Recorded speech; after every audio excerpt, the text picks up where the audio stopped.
Бишкек шаары Арча Бешик конушунан эң сонун локациядан ушул сиздер көрүп турган 2 кабаттуу үй сатууга коюлду. Бул үйдүн жеринин жалпы аянты 4 соток. Үй жалпы 7 бөлмөдөн турат тугандар. Азыр мен сиздерге сырткы тарабын бир сыйра тааныштырайын. Киргенде эле оң жак тарабында унаа кирүүчү навес, бул жактагы дарбазасы пульт менен ачылат. А сол жак тарабында болсо очокканасы. Кирип баратканда оң жак тарабында жертөлө жайгашкан, жертөлө 6/5. Бисмилла деп үйдү сиздерге тааныштырайын. Үйдү өзүңүздөргө ылайыкташтырып, сонун кылып ремонт кылып аласыздар. Мына киргенде эле оң жак тарабында ушул холл тугандар, а сол жак тарабында болсо ашканасы. Ашканасы дагы чоң, көрүп турганыңыздардай. Коммуникация бүт баары бар. Бул жак болсо санузел, жалпы санузел, а бул жак болсо уктоочу бөлмөсү, конок бөлмөсү, зал, негизги бөлмө.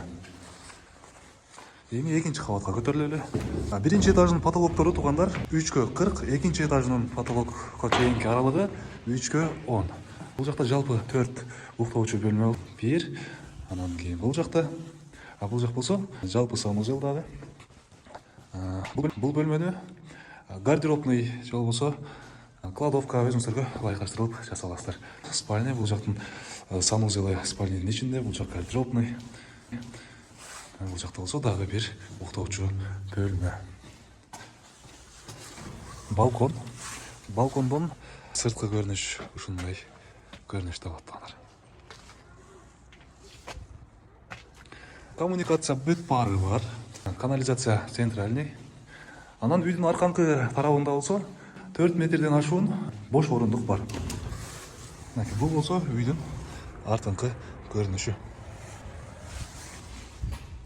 Тугандар, эгерде сиздерге үй жаккан болсо, баасын айттык, $294,000. Андыктан шашылыңыздар. Үй чындыгында сонун жерде жайгашкан. Азыр мен сиздерге видеонун аягында адреста толук түшүндүрүп кетем. Эгерде сиз ушул үйдү алып калган болсоңуз, анда сиздин ушул алган ак өргөңүз кут болсун. Сиз алган үйдө ар дайым жакшылыктар, тойлор боло берсин. Жакшылыкта, амандыкта жолукканча сак аман болуңуздар. Караңыздарчы үйдү. Эми тугандар, мен сиздерге адресин, бул жерге келүүчү даректи болжол менен түшүндүрүп берейин. Бул жакта Акунбаева көчөсү, болжол менен бир 500-550 метр аралыкты түзөт. А бул жакта болсо Куюков көчөсү, бул үйдүн аркасында болсо Чортекова көчөсү жайгашкан. Мектеп, бала бакча аябай жакын, 300-350 метр аралыкта.